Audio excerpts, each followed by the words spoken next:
bukan ku tangisi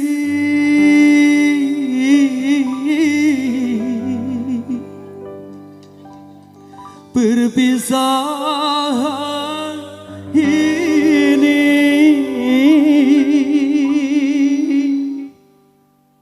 Wah, menyakitkan hati. Irama Pantura bareng Fajar.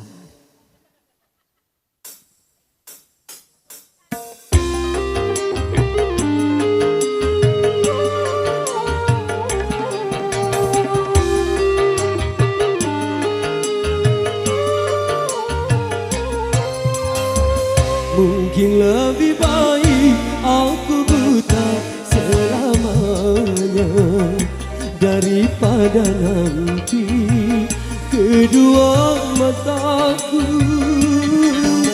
melihat dirimu bersanding bersama pria yang lain. Tak sanggup, ku tak sanggup menyaksikan air matamu menetes di pipimu. Mungkin lebih baik aku buta selamanya.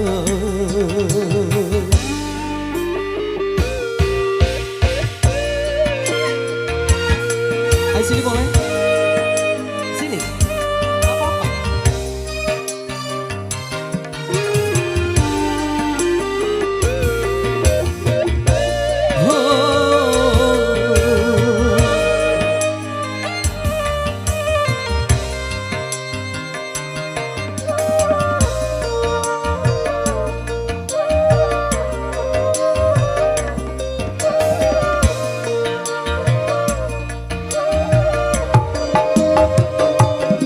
Cincin di jari manisku sebagai tanda ikatan ayah serta bundamu yang memilih dia penggantiku.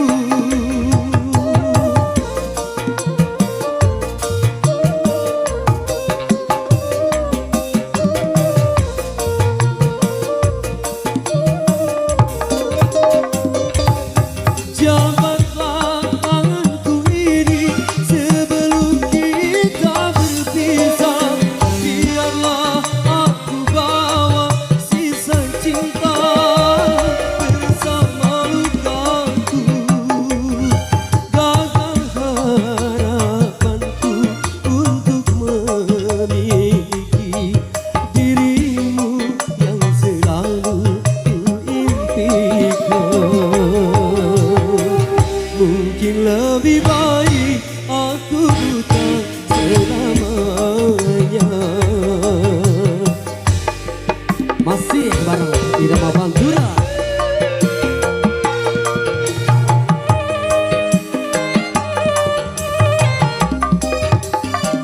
Spesial Cicalengka.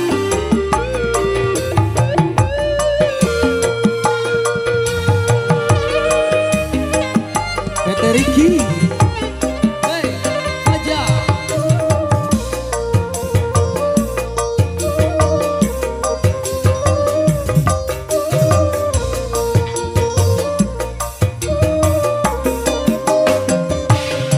Cincin di jari manisku sebagai tanda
senyum